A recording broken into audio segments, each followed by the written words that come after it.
Beauté à tous. Bienvenue dans la chaîne YouTube Téléma Kamté dans la voix d'Oza. Aujourd'hui, on va parler un peu plus d'un sujet qui me tient à cœur. Comme d'habitude, vous allez me dire, effectivement, il y a beaucoup de sujets qui me tiennent à cœur, que je me retiens souvent d'en parler. Mais je me dis, mais pourquoi tu te retiens? Tu as besoin de t'exprimer, vas-y. Et peut-être ça peut aider quelqu'un, en fait. Et finalement, j'ai décidé de dire ce que j'ai envie de dire, en fait. Pour exprimer aussi le partage, ça s'appelle le Kaboula, de ce que je ressens. Et peut-être qu'il y a des accords, des désaccords, peu importe. So, et c'est pour vous aider, en fait, à lâcher prise dans certains questionnements et ne pas se sentir jugé ou culpabilisé, en fait, par rapport à ce que vous vivez dans les situations de tous les jours. Parce que c'est pas tout le monde, c'est pas que vous qui vivez les mêmes des situations comme cela, c'est tout le monde qui vit des situations un peu gênantes. Et moi, je voulais m'exprimer en expliquant aussi par rapport à moi, mon expérience, comment moi j'ai vécu certaines situations assez gênantes ou peut-être d'autres types de situations et comment je me suis en fait, j'arrivais en fait à passer à une autre étape pour pouvoir en fait sortir de cette situation-là, ça, et pour que ça puisse être à nouveau différent. Alors, aujourd'hui, on va parler en fait de la première situation que je veux parler aujourd'hui, c'était le fait de ne pas en fait trop s'occuper de ce que les gens vous disent et ou pensent de vous. Alors, ça peut être dans l'image, c'est-à-dire le fait qu'ils pensent que bon, c'est une mauvaise personne pour critiquer, ou on va te dire, ah, t'es mal habillé, t'es bien habillé, ou t'es trop habillé, etc. Ça peut être aussi, en fait, je dis pas, il faut pas être... attention, je sais pas, faut se vexer dans tout ce qu'on vous dit, hein, tout ça c'est pas ça juste ce qu'on vous dire, mais là je parle par rapport à vous. Ça peut être aussi comment vous faites à manger, comment vous faites en couple. Ça peut on peut vous demander, on peut vous saouler là-dessus, on peut vous saouler en fait, on peut vous demander, on peut vous dire comment faire des enfants, comment vous devez vous occuper de vos enfants. C'est dans le sens du terme, les parents, la famille qui vous dit, ah, voici ça qu'il faut faire, donc tu t'occupes pas assez bien de ton enfant. Ça peut être en fait comment tu dois prendre soin de tes cheveux, alors que c'est des choses intimes et personnelles, c'est pas quelque chose qui doit concerner l'international, quoi. Ou en fait, on vous demande aussi des fois en fait comment en fait tu dois en fait étudier, comment tu dois en fait réussir dans la vie, comment tu dois en fait vivre en fait ta vie. Des fois, il y a des gens qui viennent procrastiner, ils s'en fichent en fait du système. Bon, manque d'ancrage, mais ça dérange pas plus que ça. Parce qu'il y a des peuples qui vivent sans forcément, ils ont dit qu'ils sont comment tu dis d'accord, anarchiques à système, ils ne veulent pas faire partie du système. Ça existe en fait des groupes qui ne veulent pas faire partie du système. Donc en fait, tous ces commentaires en fait, comme vous avez dit, et en fait qui vous ralentissent parce que vous avez tendance à entendre et penser ce que les gens vous disent et à écouter ce qu'ils disent. Et c'est pour ça que vous faites pas ce que vous voulez faire en fait. Et c'était mon cas boula sur ça aujourd'hui. Moi, dans mon expérience, on m'a toujours critiqué, hein, donc depuis l'enfance, hein, donc parce que quand en fait on est différent forcément depuis tout petit, forcément on se fait critiquer pour tout et n'importe quoi. Que ce soit les camarades de classe, quels que soient les professeurs, quelle que soit en fait la famille, quel que soit en fait l'extérieur.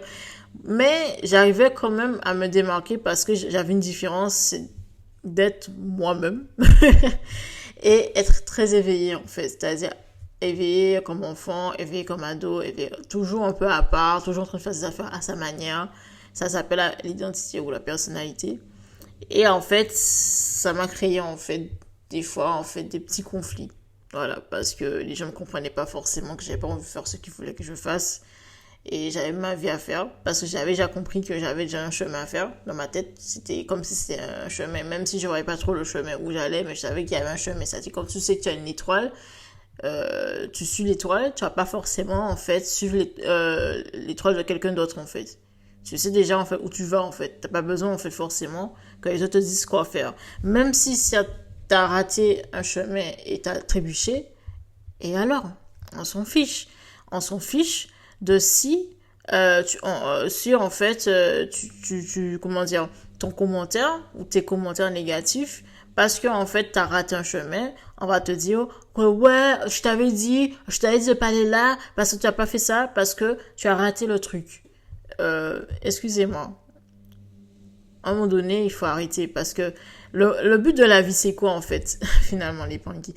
Le but de la vie, c'est d'expérimenter en fait. Si vous expérimentez pas par vous-même, vous pouvez pas rater par vous-même, avoir des erreurs, des échecs. Si on a tout le temps peur de perdre le moyen, perdre le contrôle, comment voulez-vous en fait réussir dans votre vie en fait, réussir à vous accomplir. Pour moi, la réussite de la vie, c'est s'accomplir personnellement déjà, avant de s'accomplir professionnellement et socialement et familialement. Il faut déjà s'accomplir soi-même. Si tu ne veux même pas être en accord avec toi, comment veux-tu être en accord avec les autres? Bon, moi personnellement, je fais mon kaboula. Donc j'ai pas dit de faire ce que j'ai dit, hein. Je donne juste mon kaboula. Et donc du coup, moi en fait, on m'a toujours critiqué, comme je disais, passer ci, passer ça. Ah, tu écris mal. Ah, tu fais des pattes de mouche. Je me rappelle souvent. Ah, c'est pas comme ça qu'on fait un M, alors que mon prénom c'est Melissa, alors que moi je faisais souvent des M pour mon prénom. Et ça plaisait pas beaucoup en fait aux enseignants. Il fallait que je fasse le M de manière minuscule, de manière, voilà. Et moi je voulais faire ça comme ça, pour finir avec ça. Et j'ai toujours utilisé cette technique, quoi. Alors que c'est toujours un M, hein, mais on va toujours être derrière ton dos pour tout et n'importe quoi. Je sais pas si vous avez remarqué, mais c'est comme ça que c'est en fait dans le système où on est. En fait, pas que le système où on est, mais dans le monde où on est tout le temps en train de sauver les uns les autres. Pas pour qu'ils puissent réussir, mais plutôt pour pouvoir en fait les empêcher en fait à avancer en fait. Parce que ça peut bloquer un enfant en fait de les empêcher d'écrire. Tant que tu comprennes en fait l'écriture de l'enfant, pourquoi en fait tu me perturbes avec la forme du M? Tant que tu comprends, c'est lisible en fait. Il peut s'appliquer, mais s'il a envie de faire son M comme ça, tu comprends en fait. C'était, voilà, l'époque comme ça, à l'époque c'était chaud. Ensuite, il y avait en fait, je sais que, bon, je remonte très vite, hein, par exemple, on m'a critiqué parce que le fait que je voulais pas sortir dehors, par exemple, je voulais rester souvent chez mes parents, c'est-à-dire là, quand j'étais plus jeune, en adolescence, on va dire pré-d'ado, et j'aimais pas trop sortir dehors. Moi, j'avais mes raisons parce que j'avais un peu... Je sais pas, je me sentais pas très bien dehors. Il y avait des choses qui se passaient, les enfants étaient bizarres, ils se tapaient tous, se battaient. Et en fait, on me critiquait souvent, on disait, ah ouais, t'es tout le temps sur le jupon de ta mère, nanana. Et parce que je faisais pas faire comme mes frères et sœurs, ou qui étaient tout le temps à l'extérieur, qui jouaient tout le temps à l'extérieur, et après, ils avaient rentré souvent avec des bobos. Bref. Et en fait, pareil, hein, la famille disait la même chose quand j'allais en vacances chez ma mamie. Ah, mais tu veux toujours rester chez ta maman, etc. Mais parce que je savais très bien dans la famille, je vous dis en privé, hein, puisque on s'en fiche s'ils écoutent ou pas, ben, ils critiquaient en fait, passaient leur temps à critiquer ma mère. Et je les entendais en fait critiquer ma mère. Donc, par rapport à son poids, par rapport à la manière de vivre, la manière de faire, etc. Donc, tu es un enfant et à côté, et tu parles devant ça, en fait. Et c'est ta mamie qui parle de ta mère en mal avec sa sœur et tout ça. Donc, à un moment donné, en fait, il y a des raisons, des fois, quand on a des décisions, on veut rester aussi dans sa décision et on reste silencieux. Parce qu'en fait, on voit déjà des choses que les gens ne voient pas. Je parle en fait par rapport à moi, par rapport à ce que je voyais déjà depuis tout petit, ces choses que les gens ne voyaient pas. Donc j'étais très très très activée de manière éveillée, donc j'étais très très consciente, brillante. Je comprenais très vite, quoi. J'étais pas idiote, j'entendais vraiment que c'était des critiques, quoi, des remarques négatives qu'on faisait, quoi, donc à ma mère. Et elle était pas au courant. Et je jouais la comédie devant elle, en fait. Alors que toutes les vacances, ma tati venait la voir et elle faisait la semblant, etc. Et à chaque fois, en fait, qu'on venait faire les vacances parce qu'elle vivait chez ma mamie pour les vacances, ma tante, elle passait son temps à critiquer ma mère. Donc, en fait,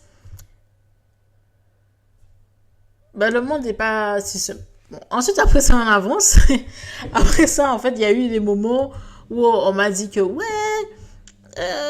tu as pas de copain? C'était au moment où j'ai eu mon premier copain.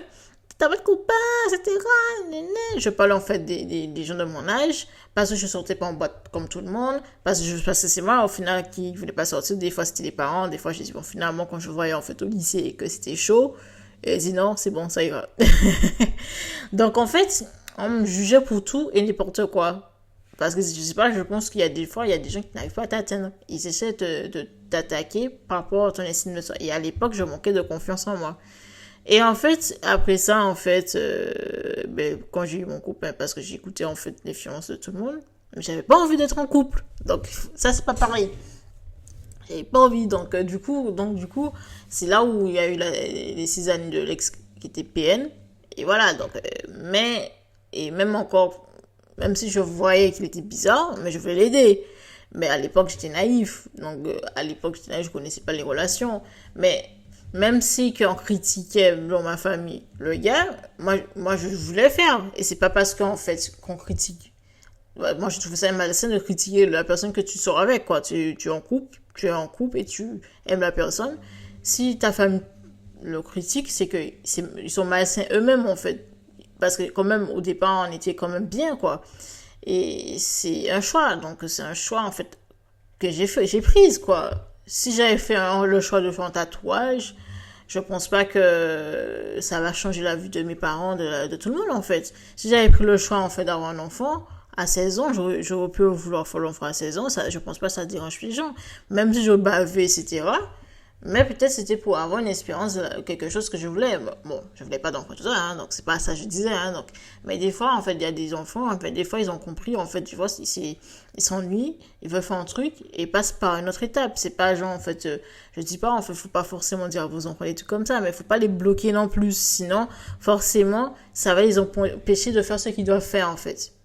Il y a des fois, il y a des choses qu'il faut pas, ça sert à rien de dire. Il faut faire confiance à vos enfants, en fait. Alors, à un moment donné, puis après, c'est l'ex qui a commencé à me balancer des trucs. Il me disait que, ouais, t'es grosse, etc. Alors, bon, j'étais pas grosse, hein. Donc, c'est parce que lui, il complexait sous son poids parce qu'il était pas musclé. Et il me disait que, ouais, tu prends du poids, etc. Et il faut que tu fasses des squats, hein, par des grosses fesses, hein, les garçons. Donc, j'ai dit, ah bon? Et en fait, c'est comme si 2 mois après, il était déjà fatigué, quoi. Donc, j'ai dit, bah, tu fais du sport. Et tu vois, le gars, en fait, il arrive même pas à faire du sport tous les jours, il est pas régulier, etc. Mais c'est toi qui critiques, en fait. Alors que moi, je fais ça au lycée, quoi. Donc, et tu te dis, là, c'est pas normal, en fait. Quelqu'un qui te dit un truc et lui, il n'arrive pas à le faire, là, il projette de ouf. Et à un moment donné, parce que tu manques de confiance, là, tu écoutes. Mais, t'es pas égoïste aussi, par amour, tu te dis, peut-être ça va faire du bien à nous deux, hein. Et moi, j'aimais bien mon corps, hein, donc je le faisais souvent, en fait, du sport. Donc, c'était pas genre comme si je faisais pas, non, même avant lui, quoi. J'avais pas besoin que lui me disait ça, je savais très bien, j'avais pris un peu de poids. Mais c'était pas genre, en fait, extrême. Tu vois, donc, parce que moi, j'aime pas trop les filles avec des boulets, avec leur maillot de bain. Ça, c'est quoi ça, en fait? En fait, vous avez des fois des blocages, ou des choses pour bloquer les gens, en fait. Et je sais pas, en fait, ça sert à quoi, en fait, des trucs comme ça. Ça aide pas la personne, en fait. Ça traumatise les gens, en fait. C'est pas la susceptibilité, mais c'est la manière dont s'expriment les gens. C'est méchant, en fait. Parce que nous, les gens, en fait, vont pas vous passer votre temps à vous dire ça, en fait. Qu'est-ce qui dit ce genre de truc, en fait? Voilà. Pareil, pour te dire que, ouais, t'as pas fini tes études, ouais, t'as pas trouvé du travail, etc. La famille, tout ça. Ah, tu vas pas te marier, là. Vous êtes pas fiancés, voilà. Des trucs comme ça, en fait. Des trucs qui peuvent vous casser le moral. Et vous êtes bloqué, vous n'arrivez pas à vous marier, vous n'arrivez pas à vous fiancer, vous trouvez personne. Voilà, et je sais que dans ma famille, il y avait des gens qui restaient célibataires pendant plusieurs années. Ah, mais tu trouves pas quelqu'un? Tu te maries pas? Et se moquer derrière la personne, il le disait pas en fait en face, mais se moquer derrière la personne, et lui traitait de sœur, de sœur en crise ou donne des choses méchantes. Et il se rendait pas compte que la manière que vous parlez de la personne, ça lui bloquait d'être en couple. Parce qu'elle est restée elle est restée plus de 30 ans célibataire, en fait, à cause de ça. Parce que les gens, en fait, lui critiquaient, en fait. Et, en fait, c'est pas genre en mode, ah, mais on va te chercher quelqu'un. C'est en mode, ah, en fait, tu es pas en couple, voilà, tu restes célibataire. Donc, il y a des choses méchantes, il faut le dire, et ça peut blesser. Et moi, je disais, en fait, que moi, par rapport à mon expérience de vie, il n'y a que ça, en fait. Il y avait que ça. Ensuite, il y a eu une autre expérience encore, la période où j'étais végétarienne. Hein. Et du coup, lorsque j'étais végétarienne, là, ils m'ont dit, ah, mais tu manges pas de viande? Ah, mais... Alors que les gens là, après, soit quand au fur et à mesure tu commences à comprendre, en fait, c'est un cycle et genre chacun sur la vie de chacun, ben tu passes à une autre étape en fait. Et par rapport, en fait, en parlant mis à part du végétarisme, tout ça, et je sais qu'il y a une période où je voulais redonner aux cheveux naturels. J'ai eu des critiques, ma mère m'a critiqué, ma mère m'a critiqué, tout m'a critiqué, alors que c'était joli. J'ai taillé mes cheveux parce qu'il y avait un bout de cheveux défrisés. Et en fait, ils aimaient pas, en fait, voir mes cheveux naturels. Et moi, j'assumais, mais c'était blessant, en fait. Je suis née avec tes cheveux, mais pourquoi tu n'aimes pas voir mes cheveux comme ça, en fait? Parce que tu as l'habitude de voir la beauté avec des cheveux lisses. Pour toi, tu te dis parce que la personne est naturelle, elle n'est pas coiffée. Donc, c'était blessant. Et moi, bof, je suis pas captée, hein. Donc, moi, j'étais déjà à l'ouest. Donc, voilà. Donc, c'est pour vous dire, en fait, que c'est pas parce que quelqu'un vous dit quelque chose qu'il faut écouter forcément que la personne dit la vérité. Il faut aussi, à un moment donné, avoir un peu de jugeote. Allez vous renseigner, en fait. Allez prendre conscience de vous-même. Posez des questions à vous-même. Est-ce que c'est vrai, en fait, ce que la personne vient de me dire? Est-ce que ça me fait plaisir d'entendre ça? Est-ce que ça me fait du bien, en fait, d'avancer avec ça? C'est pas obligé de tout prendre, en fait, à la lettre, en fait. Et du coup, moi, j'ai avancé comme ça, en fait. Et je réduis les contacts que j'avais parce que j'ai compris que les gens passaient leur temps à comparer. Et donc, du coup, quand j'ai réduit les contacts, ça allait mieux. Je sais pas que c'est mieux de réduire les contacts, tout ça, dans la vie de tous les jours. Parce que c'est vrai que c'est pénible, on peut pas parler avec beaucoup de gens. Mais ça évitait, en fait, tout le temps d'entendre, en fait, les comparaisons, les critiques, tout ça. Je dis pas que je suis susceptible, mais ça t'empêche d'avancer par rapport au blocage. Et, et du coup, j'ai avancé beaucoup plus vite sans entendre tout ça. Parce que tu vois, c'est des mambanzas, c'est des pensées. Et en fait, quand vous avez plus ces pensées-là, ça, moi, j'ai jamais eu de la chance d'avoir beaucoup de gens qui avaient des pensées positives. Ah, tu vas réussir, tu vas avancer, etc. J'ai jamais entendu tout ça, en fait. Donc, quand on me voyait, c'était toujours pour me critiquer. Et en fait, ça m'a aidé à avancer, même si j'ai eu du mal, en fait, au départ, parce qu'il y avait des blocages. Toujours parce que ça me bloquait, en fait. Parce que j'avais gardé ce blocage-là de la famille qui te critiquait, qui te disait que ouais, parce qu'ils projetaient sur toi. Et en fait, c'est en fait au fur qui s'allouent des soins, au fur en fait et à mesure en fait du Kiseb, des initiations, que je commençais à avoir confiance en moi. Même pour les premières vidéos, j'avais du mal à faire des vidéos YouTube parce que j'allais dire qu'est-ce qu'ils vont penser les autres. Donc c'est parce qu'en fait j'ai eu une régression avec une Touma qui m'a dit oui non t'inquiète ce sera bien en fait parce que ça te débloquer, ça va aider les gens en fait. Et ça c'est des choses que j'avais envie de faire depuis longtemps. Parce qu'en fait, c'était un truc que je faisais avant. Je faisais de l'audiovisuel, j'étais formée en montage. Et j'aimais bien faire des trucs comme ça, des montages vidéo. Mais quand j'étais bloquée à cause de la famille qui à la lettre, escapait tout ce que je faisais, en fait, dans mes vidéos. Donc, j'ai arrêté, en fait, les vidéos. J'étais bloquée avec ça, à cause de ça. Et j'ai arrêté la formation. Mais c'est pour vous dire, en fait, à quel point que vous voyez pas, en fait, que les mots peuvent blesser. Les mots peuvent anéantir quelqu'un et son projet. Donc, et du coup, c'était pour faire Kaboula que lorsque vous avez envie d'y croire, croyez. Si vous n'avez pas envie d'y croire, n'y croyez pas. Laissez les gens tranquilles avec vos trucs. Si la personne n'a pas envie d'y croire ce que vous dites, pourquoi tu forces la personne à y croire en fait? Et deuxième truc, arrête de forcer les gens à avoir la même opinion que vous en fait. On est dans une société où c'est pluridimensionnel, multidimensionnel. On n'est pas qu'une seule dimension. Il faut arrêter avec ça, avec une seule vision en fait de la vie. Elle n'est pas unitaire en fait, elle n'est pas unilatérale. Il y a plusieurs manières de faire sa vie en fait. Laissez les gens vivre leur vie en fait. Et si vous voulez raconter vos expériences, mais arrêtez de donner des conseils qui n'ont rien à voir avec la personne, en fait. Et en plus, c'est des conseils qui peuvent desservir la plupart du temps, en fait. Donc, parce que vous avez dit la société conformiste vous aide de faire ça, vous allez tous faire ça, en fait. Voilà. Mais je ne dis pas que je suis anticonformiste, mais il faut comprendre une chose. Parce que je sais que des fois, on a besoin de la part de conformité pour être ancré dans une société. Mais il faut comprendre une chose, que si la personne a envie de montrer sa valeur, sa potentiel, son caractère, tout ça, laissez la personne s'exprimer comme elle est. Parce que peut-être que c'est sa voix, en fait, pour pouvoir s'exprimer comme ça, pour travailler sur elle, en fait. Mais si vous la bloquez depuis le départ, comment elle fait pour pouvoir travailler sur elle? Voilà. C'était mon cabula d'aujourd'hui. J'espère que ça vous a plu. Commentez, likez, partagez. Et n'hésitez pas à vous abonner à ma chaîne YouTube Tema Kamiti dans la voix de Zola. Matando, Zola, Zola, à vous. Prenez soin de vous. C'est une Gamisa Gagataki de l'école qui est mon ton. Zola, Zola, Zola. Prenez soin de vous.